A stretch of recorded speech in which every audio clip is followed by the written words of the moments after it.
I always think that if these children were my children, if one of them is your child, then what would you do?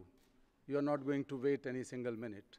If your child is sold and bought like animal, trapped into mining, trapped into household places, trapped into a factory, what would you do?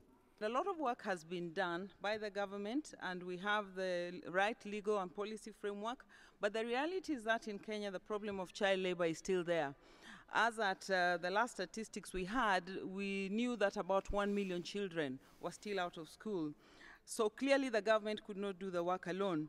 And what the Federation wanted to do was to work with the ILO, and the corporate social responsibility approach that we adopted we called Adopt a School, because in essence we were asking a corporate to adopt a school within their community or one that they thought they wanted to help, to give back to society and also to help the children around them to go to school.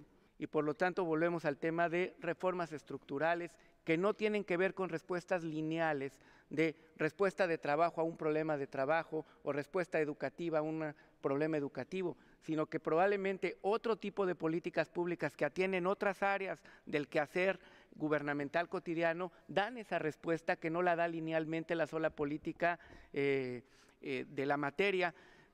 Muy bien en ese caso la OIT, lo que nos ha señalado de políticas integrales, de políticas claras, que vayan todas dirigidas al mismo objetivo. En Panamá nos ha funcionado muchísimo y tengo que compartirlo con ustedes. En 2 años hemos disminuido el trabajo infantil de 50,000 niños a 26,000, de los cuales 67% son hombres y 33% son mujeres. Pero ¿cómo lo logramos? En un equipo. No solamente el gobierno, cambiando esas conciencias que en muchos países piensan que la responsabilidad está solamente en los gobiernos, en que dame, ¿qué me vas a dar el gobierno? La escuela, ¿qué me vas a hacer? No, aquí es involucrar a la sociedad completa, o sea que es gobierno, empresa privada y las ONGs. Es un grupo unido trabajando para el pueblo, para transformar la vida de las comunidades. If we walk out of this room and say, those 160 million children shouldn't be at work, they shouldn't be denied a childhood, they should be in our schools, but their parents should also have the dignity of decent work and social protection.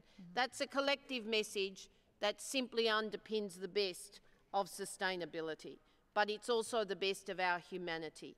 So making these children visible, making slavery visible, including child slavery, is a responsibility for all of us. Only $22 billion additional investment on education can bring all children to school annually. And $22 billion are just 4.5-day military expenditure in the world.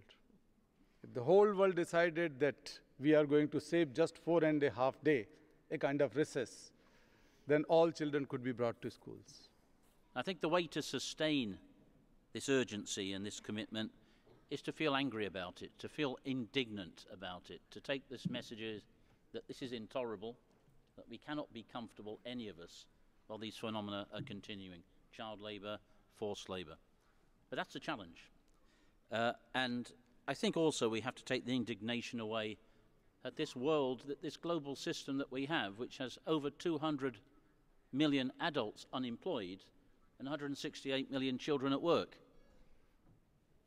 A world that only needs to spend, as Kailash has told us, 4.5 days worth of armament spending to get all kids into quality education. Let's take our indignation away from that, not just be angry about it, but make the change happen. And we've been given very important and clear ideas about how we can make that change happen.